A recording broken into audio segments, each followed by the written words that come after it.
pessoal, bem-vindos de volta ao Soma de Ideias. Eu sou André Scheidt. Eu sou Henrique Abel. E eu sou Leonel Hadi. Comerciantes da fé. Polêmica! Ai, ai, ai. De novo. Ai, ai, Essa aí foi... Eu acredito em Deus, eu acredito, de verdade, tá? Assim, não tem uma opinião formada. Mas não é o mesmo Deus do Malafaia, tenho certeza. A gente não acredita na mesma coisa. Eu não tenho uma opinião formada sobre Deus. Eu não tenho uma opinião formada. Não nego nem afirmo, não tem como fazer. É o meu clima. Eu acho a crença em Deus uma posição extremamente respeitável. Eu só tenho um pouco de dificuldade de entender esse conceito de um Deus que dá tanto valor para dinheiro, né? Parece uma coisa pequenininha para um ser tão poderoso, inteiro, né? tão poderoso, Criador de universos, né? Tô fazendo uma galáxia lá, o Malafaia. Uau. Deixa aqui O Alfa e o Ômega, criador de universos, um dinheirinho na minha conta ia ser bom, né?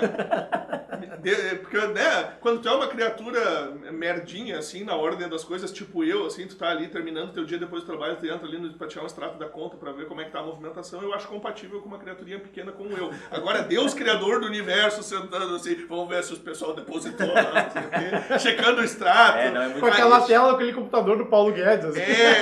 Aí vai ali, o sistema do Banrisul tá fora do ar, daí Deus batendo na mesa, não sei, eu não consigo. Triste. Eu acho que é uma concepção complicada. Eu não consigo conceber uma mistura de religião com questão financeira, embora eu saiba que historicamente muito se construiu nisso.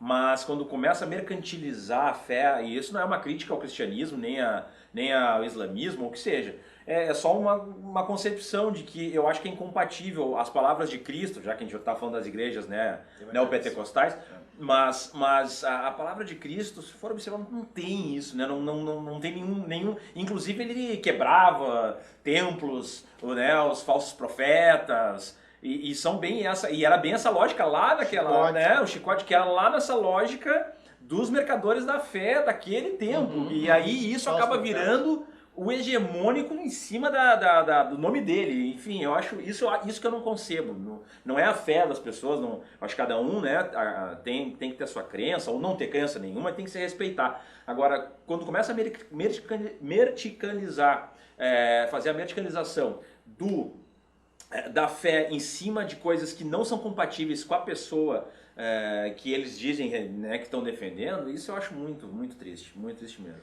Vocês imaginam o seguinte, só naquela mesma exposição que a gente está fazendo, assim, Deus tá lá criando uma galáxia, assim, longe pra caramba, né? Daí ele bate um fio pro Crivella.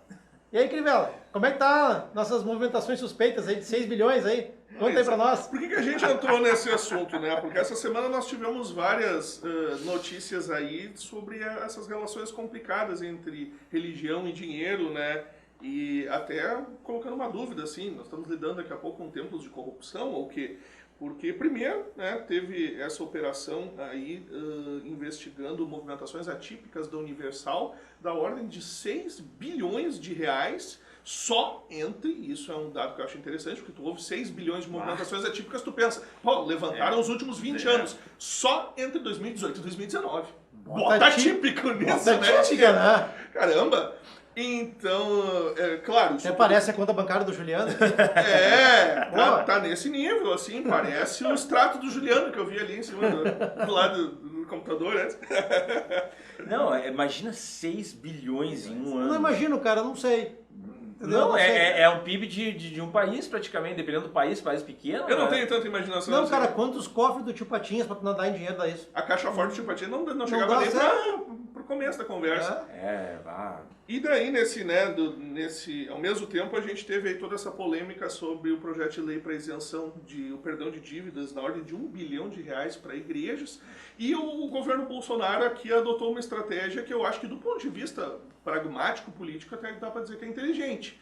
Ele veta, né, dá o veto, quer dizer, a narrativa política é de que o presidente Bolsonaro foi contra esse perdão, o que sugere um compromisso com uma certa austeridade econômica e tal. Ao mesmo tempo, ele diz que se ele fosse deputado, ele votaria para derrubar o veto e, né, sugere que o que ele espera do Congresso é que o Congresso derrube o próprio veto dele. Isso a gente tinha falado, né, num outro programa a gente tinha conversado exatamente sobre esse aspecto do Bolsonaro, que morde a sopra, é a bipolaridade, então ele ganha. Então ele ganha na lógica de que estou sendo austero, estou respeitando o mercado, e ganha com os fiéis, dizendo o seguinte, não, mas eu compreendo e estou indicando que... Então é o tempo inteiro ele faz esse jogo, né? Diz que vai tirar dinheiro dos velhinhos e ao mesmo tempo diz que jamais vai atacar os pobres. Então ele ganha com os caras da política que ele está fazendo de austeridade, então ganha o mercado e ganha também a população que está sendo prejudicada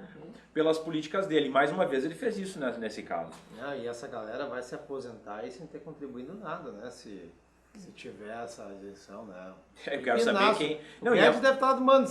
E é muito interessante, né? Porque tu tá poupando os grandes, que são as grandes igrejas, os que são já milionários, que têm as maiores fortunas do Brasil, que são boa parte desses pastores, e ao mesmo tempo que o fiel, via de regra, é que está sendo prejudicado pelas demais políticas. É a medula. Né? E inclusive agora com o auxílio emergencial sendo reduzido e cortado para uma grande parcela, a Renda Brasil aquele caindo por água abaixo e todas as reformas que estão sendo feitas na Previdência, nos direitos trabalhistas, que estão empobrecendo boa parte desses fiéis. Esses fiéis não têm nenhum tipo de respaldo, nenhum tipo de apoio governamental, e os grandes, que são as igrejas, né, e os grandes pastores aí, que são milionários, estão tendo suas dívidas perdoadas e diversos incentivos. Cara, então é inacreditável. É um bom na Previdência esse troço. E é um tapa na cara de todo empresário, pequeno e médio empresário que está passando por tantas dificuldades e que muitos deles apostaram nesse governo, nas eleições de 2018, como sendo, esse governo vai olhar mais por nós, e que até agora tiveram muitas promessas e pouco, ou para não dizer nada, de realmente concreto. Então a gente vê que entre o discurso e a prática vai uma diferença muito grande, mas é sempre essa preocupação em produzir, em qualquer encruzilhada política, duas narrativas. Então, ao mesmo tempo em que ele vai conseguir viabilizar politicamente esse favorzão para as igrejas, ele tem a narrativa de que ele vetou. Para não sofrer impeachment e tal, né, de responsabilidade, para ver o tamanho do rombo, né? Não, e o que me surpreende nisso é que esses empresários ainda não se deram conta que eles apostaram numa roleta num número que não tem, né? Mas é que talvez aquele 1% se tem alguma vantagem ainda nessa questão predatória que ele está fazendo com todos os trabalhadores. E esses caras é que estão bancando essa... Porque é inacreditável esse patamar que a gente está chegando de desfaçatez, assim, faz as coisas do dia e... Sim. E na cara dura, no esculacho, no esculacho, né? Entende? E é brabo porque quando tu começa a mexer com a fé, cara, e começa a misturar política e religião, não tem como dar certo. Porque daí é dogma, né? Aí, via de regra, a religião é um dogma. Tu acredita em coisas e tu não precisa da comprovação, tu não precisa da ciência, não precisa de nada. É uma palavra que tu acredita naquele conceito e não adianta. A religião está fora desse aspecto mundano no sentido de, vamos comprovar se isso é real historicamente e tal. Aí tu lida com isso e tu começa a impor uma lógica política. É um problema grave, porque daí tu não adianta tu trazer fatos, argumentos, demonstrar os prejuízos, porque as pessoas estão fanatizadas. Não, e essa turma aí tá se capitalizando em cima do desespero das pessoas. Vai lembrar o pastor Everaldo, aquele que vendia feijões contra R$500 a R$1.000. R$1.000. Então... tu pega pessoas que estão numa situação de desespero. No meio de uma pandemia, no meio do desemprego. Bom, a religião é um espaço que as pessoas têm para não enlouquecerem, para não... Né? E aí tu utiliza, frente, claro, né? E aí tu utiliza uma coisa que é do ser humano para vantagens pessoais, cara. Na cara dura. Na cara dura, isso eu acho um absurdo. Eu vi esses dias na seção de livros da Amazon um livro chamado Jesus Coach.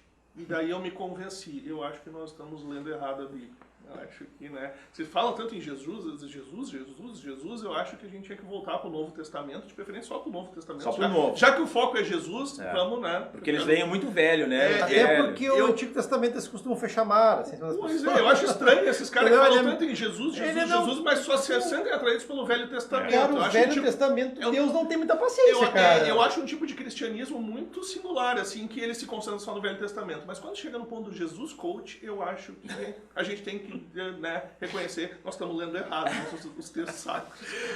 Feito o merchan do Abel, porque ele recebe os merchan pra falar. Claro. Não percam. Fui eu que escrevi, vocês vão lá. Agora a Amazon diz que as ações subiram. Pessoal, a gente fechou mais um Soma de Ideias. Eu sou o André Chay. Eu continuo sendo Henrique Abel. E eu sou o Leonel Hadi. Até mais. Aquele abraço.